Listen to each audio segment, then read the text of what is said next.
इस वीडियो में हम उन 7 गहरी और प्रभावशाली विधियों की यात्रा पर चलेंगे जो आपके चंचल मन को स्थिर, शांत और मजबूत बना सकती हैं।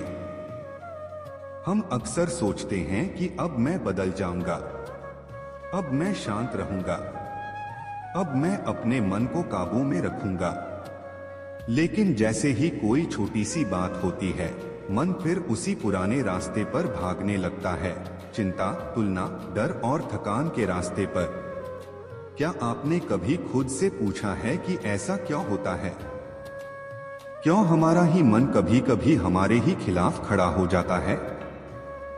यही मन कभी आपका सबसे सच्चा मित्र बन सकता है और कभी सबसे बड़ा शत्रु। यही आपको ऊंचाइयों तक पहुंचा सकता है और यही आपको भीतर से तोड़ भी सकता है। गौतम बुद्ध ने कहा था कि मन को साधे बिना जीवन को साधना संभव नहीं। मन को समझना ही मुक्ति की शुरुआत है। और आज हम उसी समझ की ओर बढ़ेंगे, धीरे धीरे, गहराई से, अनुभव के साथ। एक, शरीर को सक्रिय करो, मन स्वयं शांत होगा। जब आप चलते हैं, दौड़ते हैं या कोई मेहनत वाला काम करते हैं, तो क्या आपने ध्यान दिया है कि दिमाग का शोर कम हो जाता है? क्योंकि मन और शरीर अलग नहीं हैं। शरीर स्थिर होगा तो मन भटकेगा, शरीर गतिशील होगा तो मन थककर शांत होगा। हम में से अधिकतर लोग सोच सोच कर थकते हैं, चल चल कर नहीं। फर्क बहुत बड़ा है। जो लोग सोचकर थकते हैं, उनके चेहरे पर तनाव होता है। जो लोग परिश्रम से थकते हैं, उनके चेहरे पर सुकून होता है। अगली बार जब मन बेकाबू हो, मोबाइल मत उठाइए, शिकायत मत कीजिए। बस जूते पहनिए और बाहर निकल जाइए। 10 मिनट की चाल 100 उलझे विचारों को पीछे छोड़ सकती है। 2, अपने मानसिक इनपुट को शुद्ध कीजिए। आप दिन भर क्या देखते हैं? क्या सुनते हैं? किससे तुलना करते हैं? यही सब आपके विचारों का कच्चा माल है।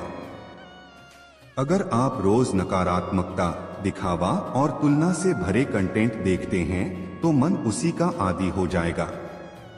जैसे गंदा पानी शरीर को बीमार करता है, वैसे ही गंदा कंटेंट मन को बीमार करता है। सुबह उठते ही स्क्रीन मत देखिए। पहले खुद से मिलिए। आधा घंटा बिना शोर, बिना सोशल मीडिया के बिताइए। आपका मन मंदिर है, उसे कूड़ेदान मत बनाइए। 3, लिखना सीखिए, मन की सफाई कीजिए। जब मन बहुत शोर करे तो उसे बोलने दीजिए। लेकिन कागज पर, कलम और कागज आपके सबसे ईमानदार दोस्त हैं। जो बात आप किसी से नहीं कह पाए, उसे लिख डालिए। गुस्सा, डर, उलझन, सब कुछ। जब विचार शब्द बनते हैं तो वे हल्के हो जाते हैं। महीनों बाद जब आप वही पन्ने पढ़ेंगे तो समझ आएगा कि आप कितने बदल चुके हैं। लिखना इलाज है। लिखना आत्मसंवाद है। 4, खाली मन को दिशा दीजिए। खाली मन सच में शैतान का घर बन सकता है।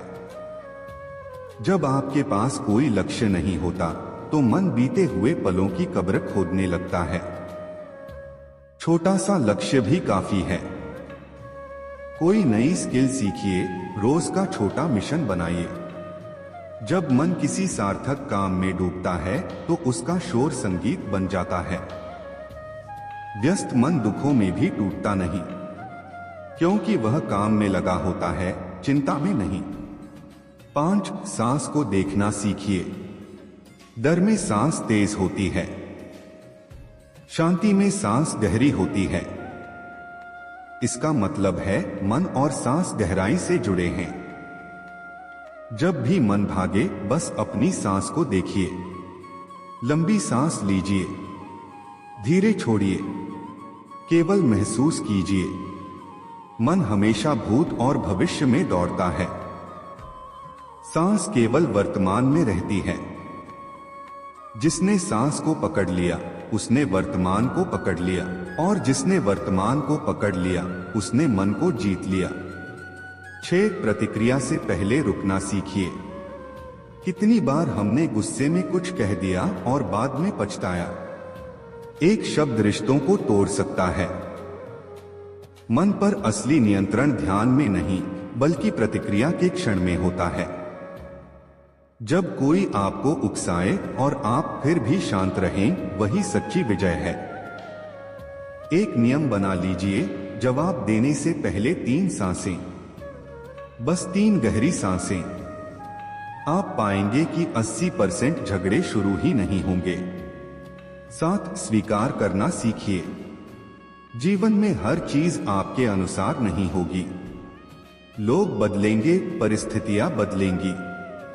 मन तब अशांत होता है जब वह हर चीज को नियंत्रित करना चाहता है, लेकिन सच्ची शांति नियंत्रण में नहीं, स्वीकार में है। जो बदल सकता है उसे बदलने का साहस रखिए। जो नहीं बदल सकता उसे स्वीकार करने की बुद्धि रखिए। और दोनों में फर्क समझने की समझ विकसित कीजिए। जब आप इन 7 विधियों को अपनाना शुरू करेंगे तो धीरे धीरे आप पाएंगे कि मन आपका मालिक नहीं, आपका साथी बन रहा है। आप ज्यादा स्पष्ट सोचेंगे, फैसले शांत दिमाग से लेंगे। छोटी छोटी बातें आपको विचलित नहीं करेंगी। याद रखिए, मन को जीतना एक दिन का काम नहीं है, यह अभ्यास है, रोज का अनुशासन है। लेकिन जिस दिन आपने यह समझ लिया कि मन को बदलने के लिए बाहरी दुनिया नहीं, अपनी आदतें बदलनी होंगी, उसी दिन से आपकी यात्रा शुरू हो जाएगी।